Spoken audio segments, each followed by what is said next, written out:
Hi, everyone, and welcome back to another show. My name is Tyler, and I'm with Matt, the founder of ORATS. ORATS is an options analytics platform built on top of over 15 years of historical options data. And our dashboard is integrated with Tradier, meaning you can research and discover trades on our platform and then seamlessly send them through to your Tradier brokerage account. Last week on the show, we focused on the time and sales tab, where we looked at some of the largest trades and did a short call spread on Bath and Body Works. We'll also look at how our wheel strategy is doing, which we started 2 weeks ago. The topic for this week is finding trades using skew and term structure.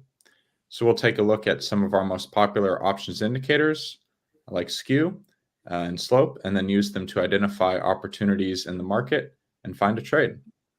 Matt, if you're ready, do you want to share your screen and go over the trade from last week? Sure.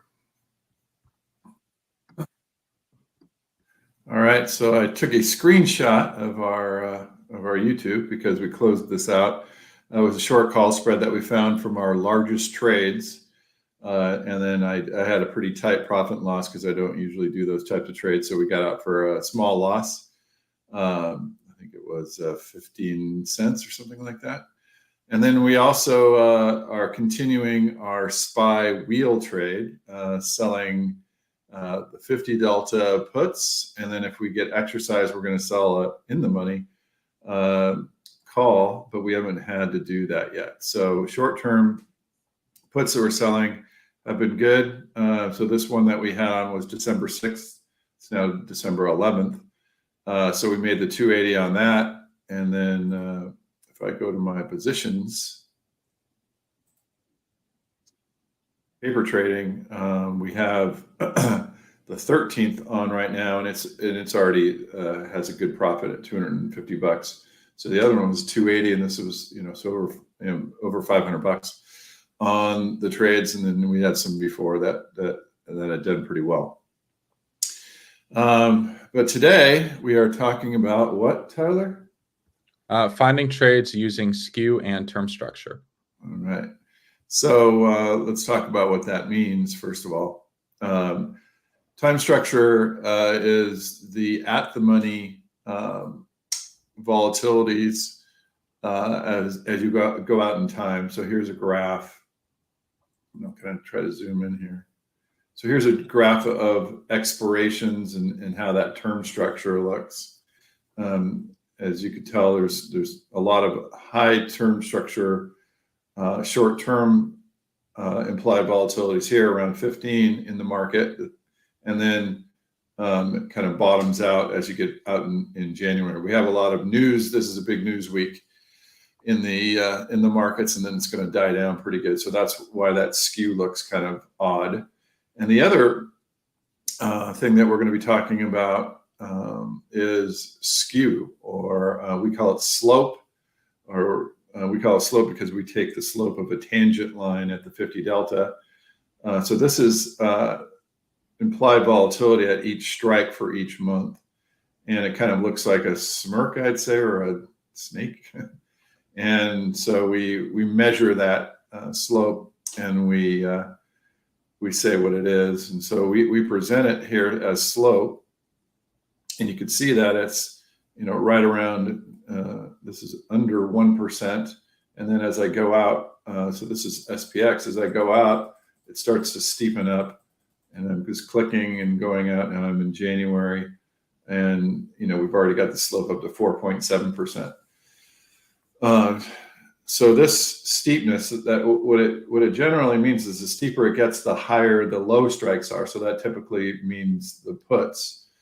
And then the call versus the calls that are more out of the money. And so what we see, and this is, for the longest time, we've been tracking this since 2007, it was a lot steeper. It got up to almost 9%, if you could believe that. And really the way to think about that is every 10 deltas, that implied volatility is 9%, or in this case, 4.7% greater than the higher strike, 10 deltas higher strike. And so if you had 100 volatility, the 10 delta deeper, higher call delta would be 104.7. So that's what the slope means. And so the puts, are generally higher than the calls. So we make that a positive number. And now kind of there's a economic reason or a market reason that it's shallower these days than it used to be. And I believe, I haven't heard this else, but I believe it's because of the high popularity and high liquidity and high volume of the zero DTE trades that go on. So what that allows market makers to do is be able to shift their positions that they have on, so they don't have to demand higher implied volatilities for the low strikes, those puts, because they're able to trade out of their kind of systematic positions that they used to put on, where banks and where everyone was buying the puts and selling the out of the money calls, generally doing like buy rights to sell calls and then owning puts to protect their position. So what I'd like to do today is to it's especially shallow today. So what I'd like to do is find a trade based on Skew. And the way I'd like to do that is to go to the stock scanner. Does that sound all right, Tyler? Yeah, that sounds good. You can also look at the history of slope for an individual stock in the trade builder and adding that graph underneath. If you wanted to start there. So yeah,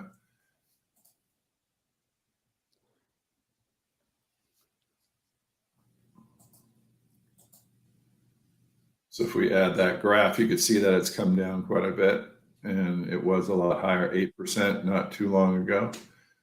It tends to, like when the market's rallying, it tends to get steeper, and then as the market kind of goes down, it gets flatter. So let's find a trade that benefits from Skew. And one of the things that I was thinking was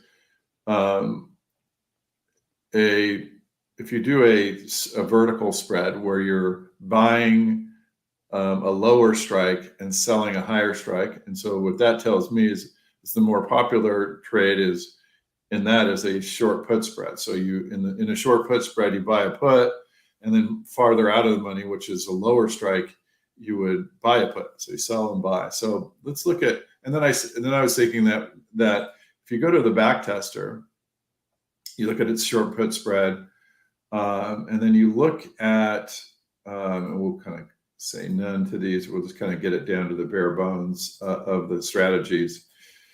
We'll kind of set this minimum and maximum of like 20 to 100 days. And then we'll also set a minimum of 0.1 to 0.45 or something. So these are typical, more typical put spreads. Let's see, entry triggers.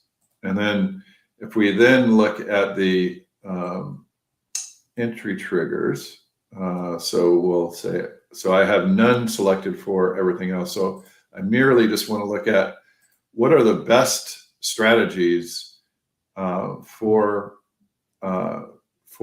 put spreads.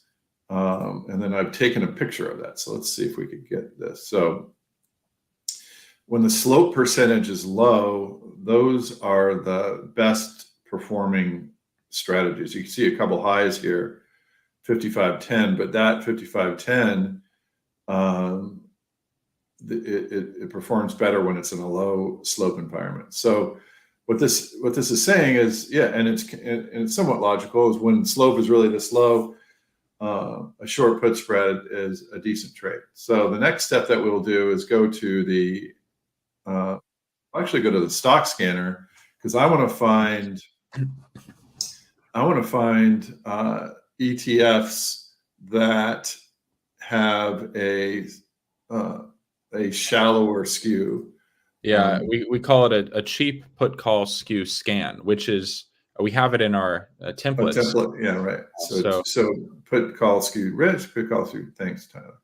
Yeah. So put call skew cheap, has a various.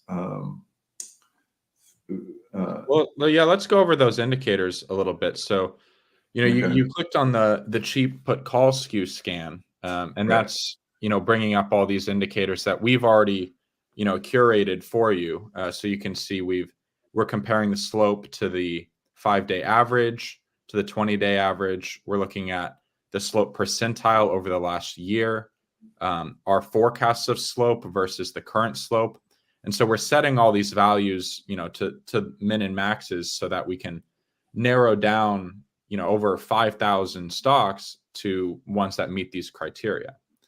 And I think what you're going to do here, Matt, is, change the asset type to just ETFs, right? And then only find ETFs, right? I was going to, but I could already see IWM's slopes, but I'll do that just for posterity. So I could say only stocks. So we have assets.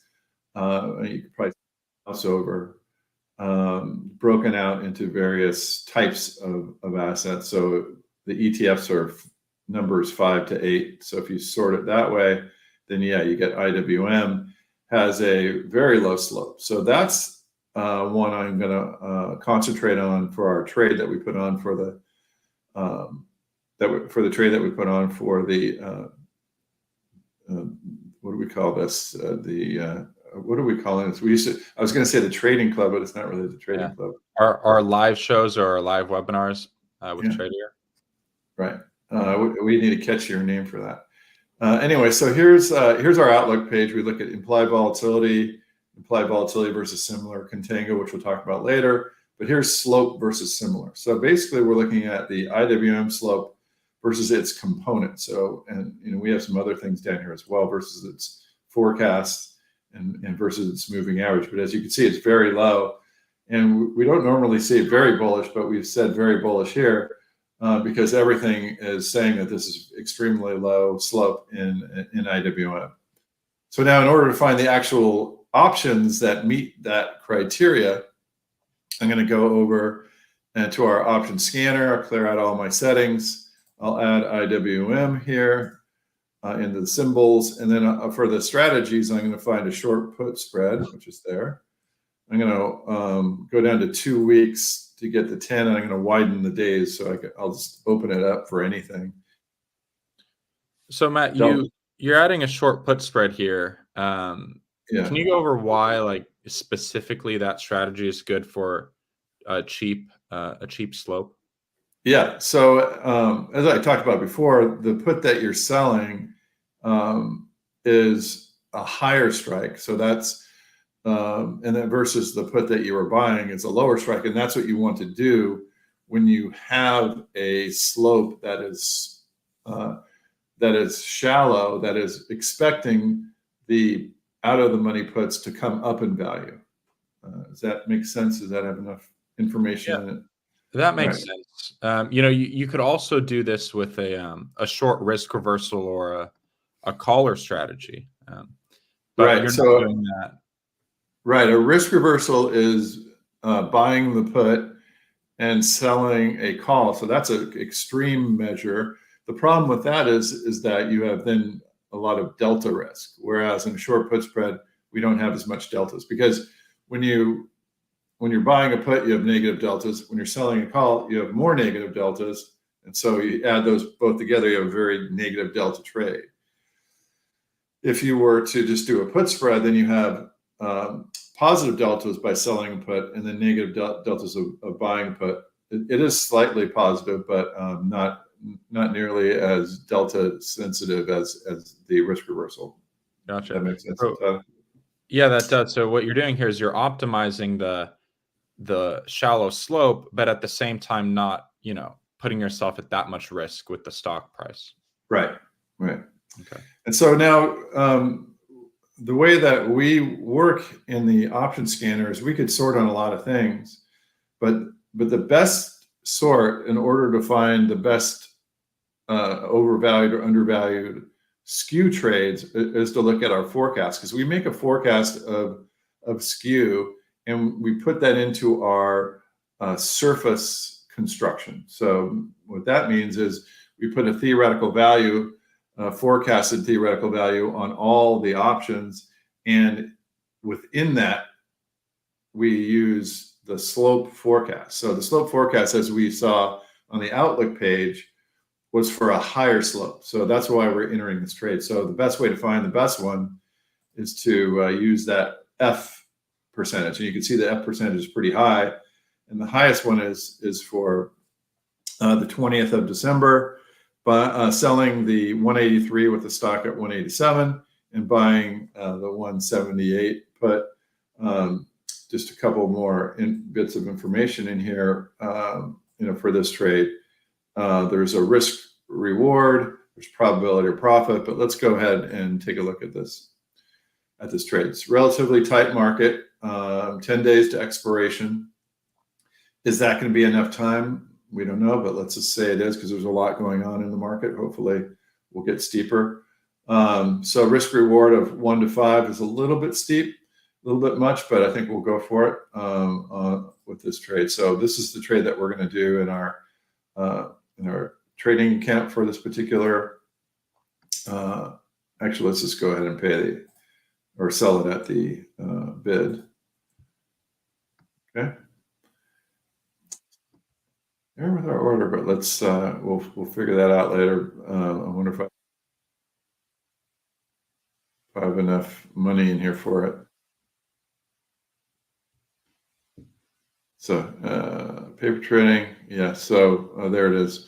So we actually filled on that and on that short put spread, and we're down $2 because we paid through the mid price, but we'll continue to track that. So anything else on the Skew before we move on to term structure, Tyler? Yeah, that was pretty good. Good trade that we found. I mean, it's pretty cool that we can look at over 5,000 stocks, narrow them down to a cheap slope, and then from there narrow it down to the best option, based on our theoretical values. I mean, we're looking at so much information and drilling down very quickly. And so, yeah, we can do the same thing with Contango. And I think, if we go back to the Outlook page, we can see that graph right above slope kind of shows you the term structure versus our Contango measurement. It's pretty interesting to look at. Yeah. Why don't we do this, though? Why don't we go find, just like we found IWM, because IWM has a certain Contango. So there's right now in the market, they're very steep Contango. So I want to be, I shouldn't say it that way. The Contango is actually going down. So let's explain the definition of Contango. Contango is how much the front months are below the back months. The opposite of Contango is another word that you don't need to remember. You won't be tested on this, called backwardation. So it's mostly the market is in Contango, meaning the front months are below the back months. But, like I said, there's a lot going on in the market. Whenever there's a lot going on, now this is an ETF, or if there's an earnings, then the term structure gets into backwardation where the front months are above the back months. So what we're going to be looking for is a stock or an ETF with a high front month, low back months. So that's in backwardation, but we just look at it in terms of Contango. So negative Contango is what we're going to be looking for. So we're going to go back to the stock scanner, our friend, the stock scanner. Going to clear the settings out, and we're going to build a scan that looks for ETFs that have large Contango. So here's Contango in the Skew category. So we want negative Contango, so we want low. So let's go bottom 50%, and we want we want a stock price. I like them over $50 for ETFs that we're going to be finding. Volume, so I want option volume for at least over 2,000 contracts. Again, I want to look for a asset type of ETFs like we looked at before. Maybe some high market cap in there wouldn't hurt. And let's see what's coming out here. Then let's sort it by Contango. We're sorting it by negative. We're sorting it by ascending Contango. So we're seeing some 3x things. Look at we got. So I don't like to trade those, but look at we got IWM again. You're right, Tyler. Can you slow down a little bit, Matt? Our faces are covering me. Oh, yeah, sorry, I can't Yeah, see our face. that one. Yeah, exactly. So, like I said, I don't like to trade these 3x types, but there's IWM again. So, dare we put on another trade in IWM today? Another IWM trade. Yeah. Should we do another one? You want to go for it? Okay. I think we Now should. let's do it. Yeah. Okay. So let's do a calendar now. And yeah, so let's just do it at the money calendar. So let's look at, again, let's just review. Let's go to the Outlook page, because the Outlook page has that contango graph. So yeah, we also saw a very low contango here and this term structure. So now we're going to do the same method, because you want to use forecasts in order to find. So let's clear all these settings. I won't get ahead of myself, but IWM. So we're going to do a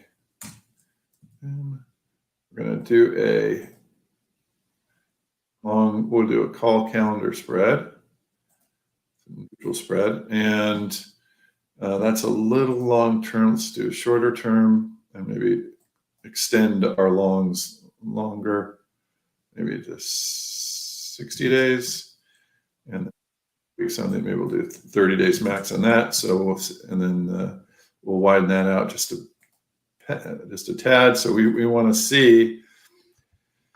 sort by forecast again. So let's do our weightings. So let's bump up forecast. Risk reward, we'll take that out of it and take a look at what we have. So now this goes, again, like you said, we've gone through all stocks and found IWM is the best ETF. We've gone through all of IWM's relationships that are defined in these deltas and days to expiration above, and ranking these by the forecast. So yeah, I'll put this up again. So the highest one is now selling that DEES. That's where our put spread is. So actually that would be kind of good, because we're long that month, Vega. So this will flatten us out a little bit. It's almost like we tried to do that, Tyler. So yeah, so we'll be selling a call in DEES, buying a longer term call in January. So this is the 186 strike for $1.09. Our SMB, that smoothing number, that kind of orange line that we draw through. So that's kind of how you look for fair value, not always mid price, because this is a little bit wider of a market. So do it that way. I neglected to add alerts. Maybe I'll go back and add alerts on the other trade. So below, actually, you don't want to. I don't like to get out of these, but I just want to be notified. On these calendars tend to be lower price, so you don't want to get out at a certain percentage. So I'm going to put Tradier Hub. Yeah, so these exit alerts, they're not automatically exiting the position. You're just getting a notification to your email, to your phone, when these things happen. Right. So I just want to see how this is going. Something that we added was, we don't want to be alerted if the market just widens out for whatever reason and makes the midpoint here or there.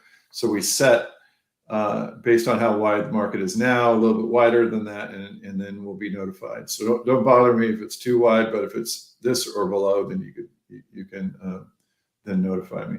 So let's our paper trading does give you a higher chance. You'll get filled almost for sure at $1.14 if you trade, but it's always subject to chance. We put a little bit of randomness in our paper trading front end. So let's see how that goes.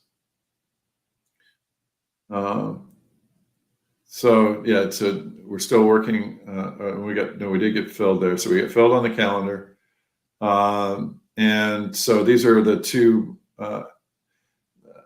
other trades that we'll be tracking for next week. So stay tuned and see how we do. I think these would be good trades. I like how we're long long some Vega and short some Vega in these two strategies in D. So looks like a good. I like these two trades, Tyler. Yeah, these are good. One thing I wanted to mention also, we're looking at ETFs, so earnings isn't going to matter, but we do have an X earnings implied volatility calculation, and that matters a little bit when we're looking at the term structure. Matt, in the Outlook tab, you can toggle on and off that term structure Right. if you're looking at X earnings. So maybe you can explain a little bit how we calculate X earnings and the importance of that, comparing. I mean, it allows us to compare stuff across time and across related equities, because we're taking out the earnings effect, from stocks that report earnings and then against ETFs and stuff like that. Yeah. So what do you want to look at? Oracle, Costco, or Adobe? Let's look at Adobe. All right. So Adobe.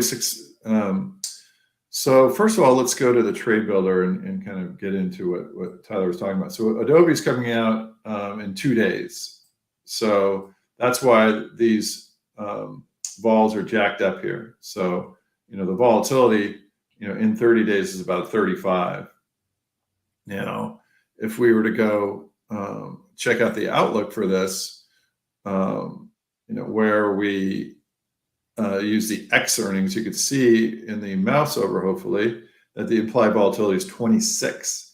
So that's one thing Tyler was talking about. The other thing was this. So this is the term structure, and this is the expiration skew. So you could see the term structure going.